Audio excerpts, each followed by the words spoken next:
Thomas Cook of Melbourne, Derbyshire, England founded the travel agency Thomas Cook & Son that became Thomas Cook AG before eventually becoming Thomas Cook Group in 2007.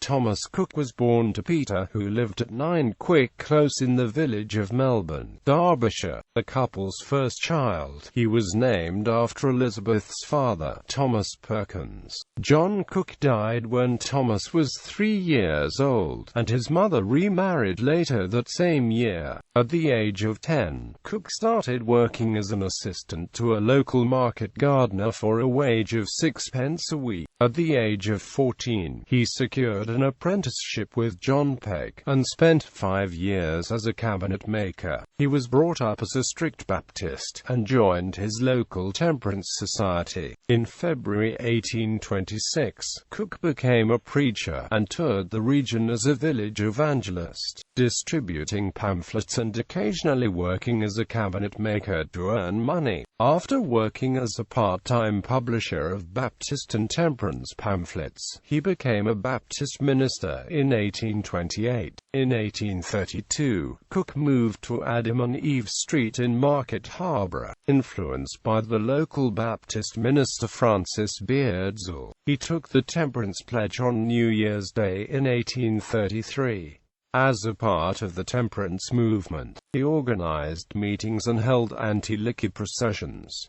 On 3 March 1833, Cook married Mary Ann Mason. John Mason Cook, their only son, was born on 13 January 1834. Thomas Cook died on 18 July 1892, having been afflicted with blindness in his declining years.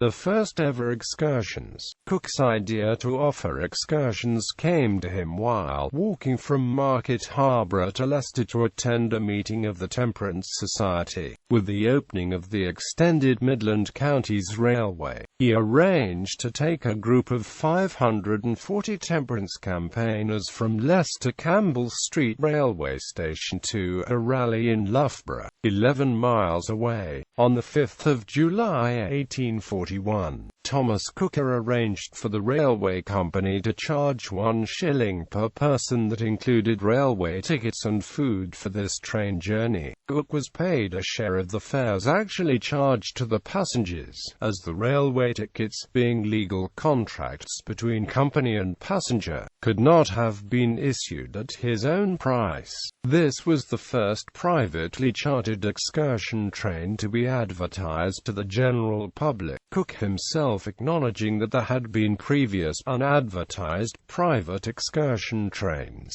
During the following 3 summers he planned and conducted outings for temperance societies and Sunday school children. In 1844 the Midland Counties Railway agreed to make a permanent arrangement with him provided he found the passengers. This success led him to start his own business running rail excursions for pleasure, taking a percentage of the railway tickets. On 4 August 1845 he arranged accommodation for a party to travel from Leicester to Liverpool. In 1846, he took 350 people from Leicester on a tour of Scotland. However, his lack of commercial ability led him to bankruptcy. He persisted and found success when he claimed that he arranged for over 165,000 people to attend the Great Exhibition in London. 4 years later, he planned his first excursion abroad, when he took a group from Leicester to Calais to coincide with the Paris exhibition. The following year he started his grand circular tours of Europe.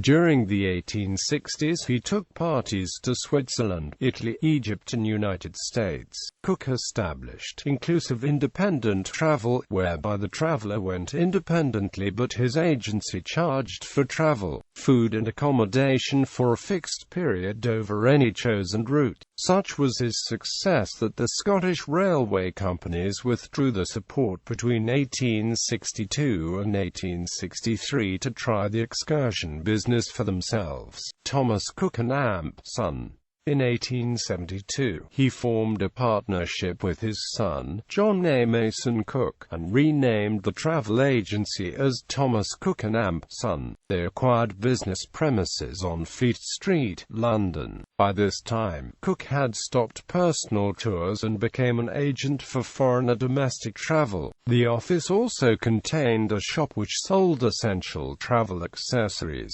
including guidebooks, luggage, telescopes and footwear. Thomas saw his venture as both religious and social service. His son provided the commercial expertise that allowed the company to expand. In accordance with his beliefs, he and his wife also ran a small temperance hotel above the office. The business model was refined by the introduction of the hotel coupon in 1866. Detachable coupons in a counterfoil book were issued to the traveler. These were valid for either a restaurant meal or an overnight hotel stay, provided they were on Cook's list. Conflicts of interest between father and son were resolved when the son persuaded his father, Thomas Cook, to retire in 1879.